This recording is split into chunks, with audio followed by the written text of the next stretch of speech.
I love games, and I don't know if you've seen any of my videos, but you know I've got a bunch of game videos. Today, I've got a game that I think is gonna crush it for you. You're gonna crush it, Pam. It's full of action, it's full of fun, it's full of laughter, it's full of chaos, and that's exactly what these kind of games need to happen. This game is called Back-to-Back Clump Races.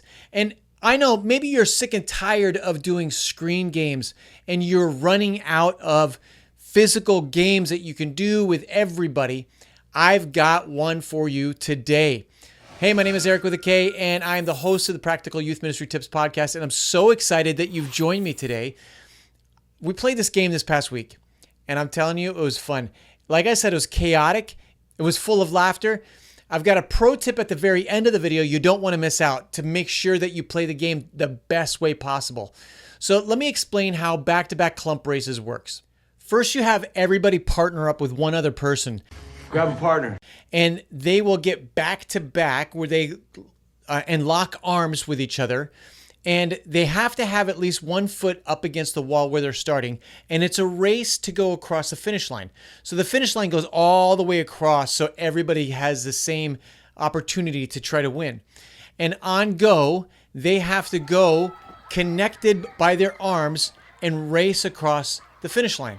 The first team to finish across the finish line wins. Now, for this game, I think it's critical for your prizes to be candy. I need this candy for school. Candy that they can kind of split up because we don't just do 2 on a team. It changes every round. So after you give away the candy to that winning team, Here's your candy. then you have them go back to the wall, and now you get them into groups of 4. So they lock up with another team. And then again, same concept every round. On go, they have to have at least 1 foot against the wall. On go, they race. It gets a little more difficult. Now, here's a key. When you're playing a game and you notice it's not quite working the way you were explaining it, like we explained it, you have to squat down and kind of shimmy that way. Nobody was doing that. It wasn't working that way. So we just let it go. We let it be okay that they were standing, even though we kept yelling out, you got to squat, you got to squat. Anyhow, you get the 4 to go. The more you have, the more chaotic it gets. Get those 4 across. Whoever wins, you now have a slightly bigger prize. So you start with a small bag of candy. You get slightly bigger each round. Then you go to 6. Chaos is growing with each round. 6 people going at once. Now these 4 pods have to separate and move in. And then again, this you need to adjust based on the size of your group. But if you got enough people to then move to 8, oh my goodness, it's crazy. Take a look at this and see how chaotic it gets. You do want to be careful. Like almost every single group, somebody fell down. I've fallen and I can't get up. Nobody got hurt because you're not moving that fast. But you do need to kind of give them the awareness like, hey, if you pull too fast in the front, the people in the back are going to fall because they're running backwards.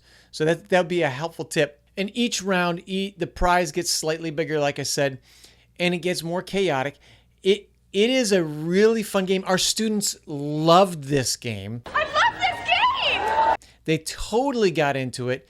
Even those that don't always get into those kind of games, I don't know if it was because they were doing it with partners or if there was a candy prize involved that was more motivational. I'm not really sure. We didn't do a poll.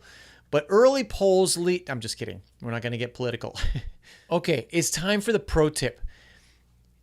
In each round, it gets more and more difficult to see who's winning because of the chaos of people falling down and them needing to get back up and all that.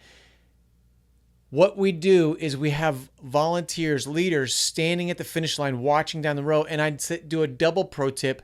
Have somebody videoing it to see so you can get like that finish line slow-mo, clip in, stop, pause, and look at the actual winner.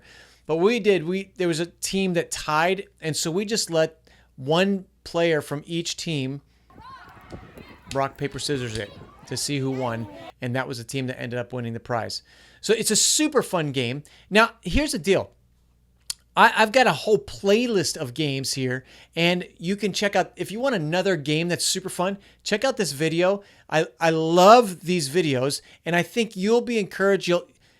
I'm not going to stop talking about videos. Almost every other week, I do a video on games. I'm not going to stop talking about games. I love them so much, and I think they're going to be super helpful to your ministry. And I hope that this has been encouraging to you. Have an awesome week, and until next time, see ya!